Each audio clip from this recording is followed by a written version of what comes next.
నమస్తే, నేను మీ Devi Sri, MSc in yoga.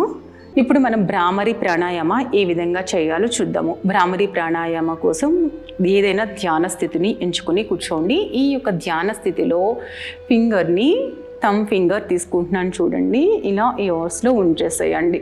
ఇక్కడ నుంచి బ్రీత్ ఇన్ చేస్తూ నెమ్మదిగా మకారం ద్వారా ఎగ్జలేషన్ చేస్తాము. దీన్ని హనీబీ సౌండ్ అంటాము. ఈ యొక్క ఎగ్జేల్ మనం నోటిని మూసేసి చేయడం జరుగుతుంది. ఒక్కసారి అబ్జర్వ్ చేస్తే మీకు అర్థమవుతుంది.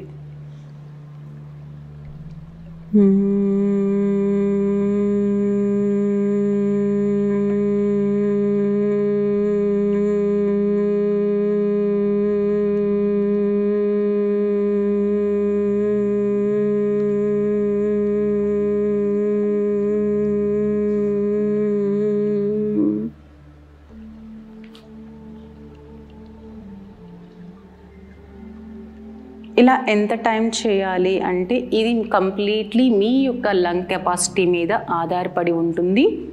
మీ యొక్క లంగ్ కెపాసిటీ ఎంత ఉంటే అంత దీర్ఘంగా మనం ఎగ్జలేషన్ అనేది చేస్తూ ఉంటాం. ఖచ్చితంగా మనం దీన్ని 8 కౌంట్స్ వరకు చేసుకోవాలి. వీలైతే కనుక ఇంకా కౌంట్ని ఇంక్రీజ్ చేస్తూ ఉండాలి. ఈ యొక్క భ్రామరి ప్రాణాయామాలు షణ్ముఖి ముద్రాన్ని యూజ్ చేయడం వలన స్ట్రెస్తో సఫర్ అవుతున్న వాళ్ళకి ఇంకా బాగా హెల్ప్ అవుతుంది. షణ్ముఖి ముద్ర కోసం థమ్ ఫింగర్ని సేమ్ ఇప్పుడు ఏ విధంగా ఉంచామో అదే విధంగా ఇయర్స్లో పెట్టేసుకోండి. చూపుడు వేలిని ఐబ్రోస్ పైకి, మధ్య వేలిని ఐస్ని క్లోజ్ చేసేయండి. ఉంగరం వేలుతో నాస్ట్రల్ బోత్ సైడ్, చిటికెన వేలుని తీసుకొచ్చి మౌత్కి బోత్ సైడ్స్ ఉంచేయండి. ఈ పొజిషన్ నుంచి వీలైతే ఫింగర్స్ రెండు కూడా ఇలా ప్రెస్ చేస్తూ ఫేషియల్ మజిల్స్ని ఎక్స్పాండ్ చేస్తూ, ఛాతిని ఎక్స్పాండ్ చేస్తూ, షోల్డర్స్ని ఇంకా ఆస్తంత బ్యాక్ తీసుకుని వెళ్ళండి. ఇక్కడ జుంకారం చేద్దాం.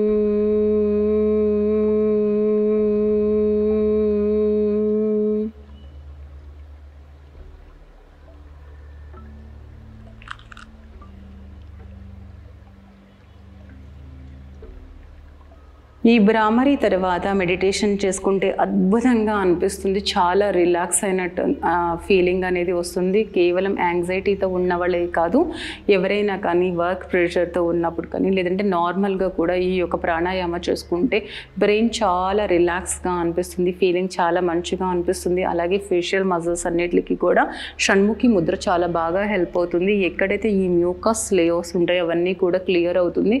దాని ద్వారా మనకి హెడేక్, సైనస్ లాంటివి కూడా రాకుండా ఉంటుంది. ప్రాణాయామ సాధనలో కానీ యోగ సాధనలో కానీ ఎప్పుడు కూడా పర్టిక్యులర్గా ఈ యొక్క ఆసన దీనికోసమే అనేసి ఉండదు. మనకి ఏ యొక్క ప్రాబ్లంతో సఫర్ అవుతున్నామో ఆ ప్రాబ్లం రిలేటెడ్ ఒక బంచ్ ఆఫ్ ఆసనాస్ అనేది మనం వాళ్ళకి సజెస్ట్ చేస్తాం. కానీ ఆ యొక్క ఆసనాస్ కేవలం ఆ యొక్క హెల్త్ ఇష్యూస్ కోసమే కాదు, మల్టిపుల్ ఇష్యూస్ అనేది రాకోకుండా ఉండటానికి, అలాగే మల్టిపుల్ ఇష్యూస్ అనేది తగ్గటానికి కూడా ఉపయోగపడుతుంది. అంటే ఒక ఆసనం మనం చేయటం వలన ఎన్నో రకాలైనటువంటి బెనిఫిట్స్ అనేది మనం పొందడం జరుగుతుంది.